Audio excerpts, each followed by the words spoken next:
everybody, I'm Will. I'm going to be a junior next year at Menlo. And for my starter project, I made the Big Time Watch as other people did. That was just to get familiar with soldering and other skills. My main project is a smartphone controlled door lock.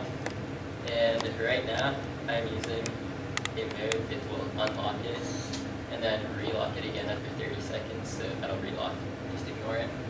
But the main parts of it are this power supply, of course, but this phone, it sends a request to the cloud, and then the Raspberry Pi receives that request, tells the servo to turn the bolt, which unlocks the lock, of course. And so that's basically what's behind it. Major challenges I had when building this were, first of all, the Raspberry Pi was completely new to me. That was just a lot of figuring out to do in the first 2 weeks of the program. I spent a lot of time that I could have been using doing other things, just trying to get it to work. But there was files that didn't need to be in a folder that I had in a folder, so the Raspberry Pi couldn't read them, so that was just blocking me up. It was a really simple fix. It was really frustrating when I figured out that was all that was wrong. And also, the coding in general was completely new to me, and that being a new experience was really difficult. I was doing a lot of crazy stuff, and my web app, of course, is very buggy, being a first-time programmer, and that was very difficult to get past. So actually, the method that works 100% of the time is basically doing a remote control connection, if you're familiar with VNC or SSH.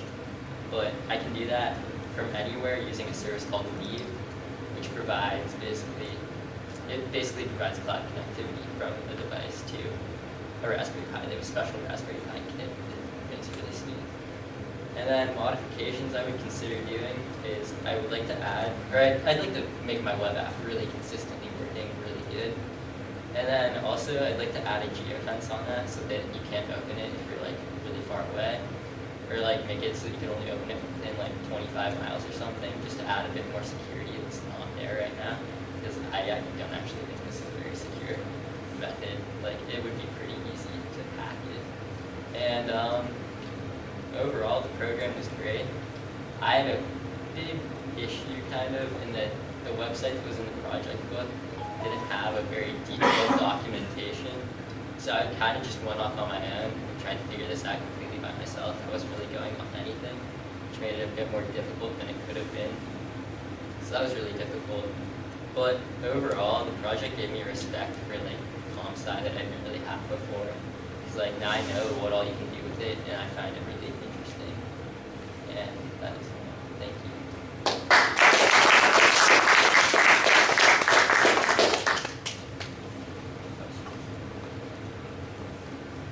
Yeah, since you said you read a lot of documentations, what kind of you learned from how to be a good reader, especially for this kind of documentations? I learned a lot about, I ended up doing a lot of Google searching. It's a really valuable tool, but that sometimes, I really like being able to see things, and figure it out, by doing it or looking at it, and reading it can't always give you that, so I found YouTube videos that had detailed processes, and those are very helpful, and that was great in being able to do this. What's that blinking LED at the bottom for? The blinking LED at the bottom is just part of the Raspberry Pi. It's a little activity light. It just shows that it's on and working. The red one just shows that it has power too. I can do the same project using Arduino controller or any other basic controller to control the lock. So what benefits do you find in Raspberry Pi compared to the computer? Well, it's basically a complete computer, which makes it a lot easier to use than other things. Because then you can do things like remote control into it if you can't do anything else, which is really helpful.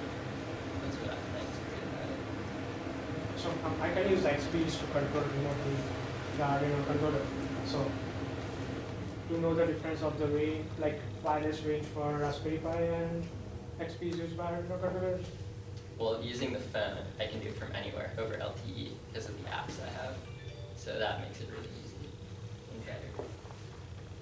So is the only way to unlock this using your phone? Because I can unlock it with my computer. Oh, you can. Yeah. And I could put I have this key right here, but I could put a lock plate. I could turn it with a key. Oh, okay. Because like, what if your phone is dead? And how did you learn about Weave? It sounds like that was a kind of an abstraction layer that let you, quickly be able to put some software on your phone and then connect through the cloud. Yeah, I was poking around through the Raspberry Pi forums looking for ways to make it work, and I found that, and I was like, oh, I can try this out, and it really worked well. So a community forum and somebody said, hey, if you want to do this, and you Yeah. tested it out? Yeah, So you didn't know coming in when you were going to do the project. I had no idea.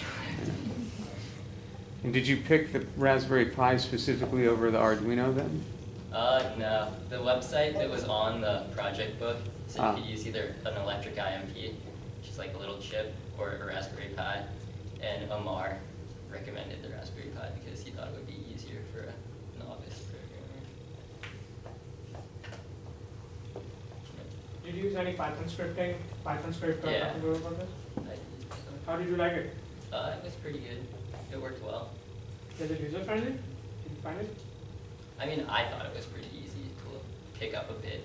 Like, there's definitely a lot more I can learn, but for my purposes, it was pretty user friendly. Anything else?